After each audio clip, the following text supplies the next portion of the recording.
বাঙালি ছেলে তো আমাকে চালাতেই পারবে না। আমার প্রতি মাসে আপনার মেকআপ খরচ হয় 50,000 টাকা। আমি একটা শাড়ি পরি সর্বোচ্চ 4 দিন, একটা 3 পিস পরি, একটা 3 পিস পরলে একটা ছবি তুলে 3 পিস ফালাই দিই। তো একটা ছেলে, বাংলাদেশি ছেলে আমাকে কি করে চালাবে? আমার ভাই হচ্ছে আমেরিকান ছেলে পছন্দ, আমি বিয়ে করলে আমেরিকানকেই করব। আমেরিকান ছেলেদের টাকা পয়সা, বাড়ি গাড়ি, অর্থ সবই আছে, তাদের সব জিনিসই বেশি বেশি আছে। বুঝছো কিছু নেই। না, তোমরা ঠিক বুঝো নাই। আপুর কিন্তু একটু সবকিছু বেশি বেশি দরকার। আপুর আবার বাংলাদেশি ছেলে দিয়ে পোষাবে না, আপুর আমেরিকান ছেলে লাগবে। समझ रहे हो? समझ रहे हो आप? समझ रहे हो?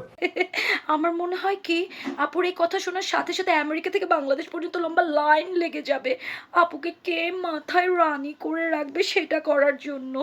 যাই হোক, যতদিন পর্যন্ত আপুর মাথার এই গু সরে বুদ্ধি চলে আসবে ততদিনে হয়তো আপুর একটা ব্যবস্থা হয়েও যাবে। কি বলো তোমরা, তাই না? বাবা কি কনফিডেন্স! এইরকম কনফিডেন্স আল্লাহ আমাদের কেন দিল না? কেন?